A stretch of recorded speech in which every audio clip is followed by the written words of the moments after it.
Hi everyone, my name is Gwen, and I'm TABI Secretary, and I'm here today to introduce myself and answer a couple of questions from TABI.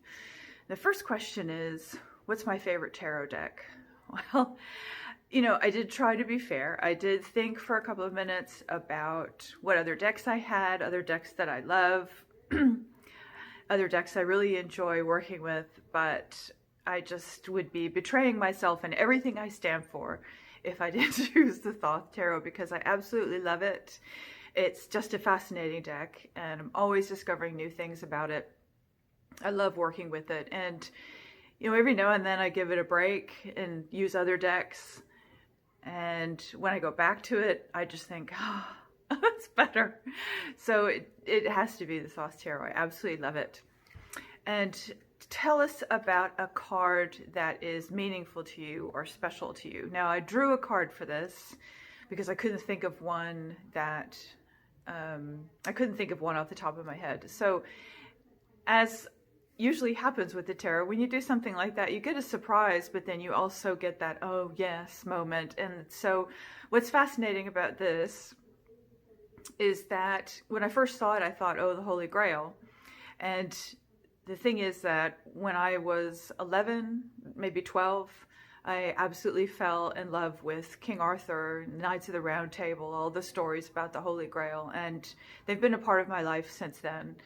So it makes a lot of sense that this card came up because it's been so important for me. But also, I do remember the moment when I was learning about tarot. You're always learning about tarot, really, but I was reading about the Ace of Cups, and somebody said that it was the Holy Grail, and particularly with the Thoth Tarot, I think it represents that energy. And that just made everything with tarot come together for me. So definitely the Ace of Cups. Do I have a go-to spread? I don't use set spreads a lot, but I do use one. If a card keeps coming up for me and I start to think, maybe I'm not really understanding what the message of this card is, I use this spread. Put the card in the middle, and then you draw 4 more cards, and the positions are, what are you about? What are you not about? What do you want me to do? And what do you not want me to do? And the idea of dividing it up like this is, in my case, because when a card comes up for me a lot, I start to worry about what it means, and what I'm hoping for is some reassurance from the universe that it's not about that. And even if that doesn't happen, although it does happen, even if that doesn't happen, it will help you define what that card is about if you use those 4 positions. So I hope that's helpful. And finally, how do I think tarot works best?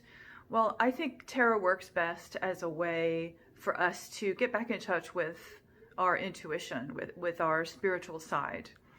Because our society today, our culture today, I think, really doesn't encourage us to do that. It encourages us to be logical and look for proof, look for evidence, and that's great as far as it goes, but that's not everything. We need our intuition.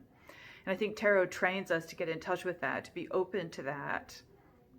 I remember I was listening to someone talk about learning tarot, and his teacher said, at some point you won't even need the cards.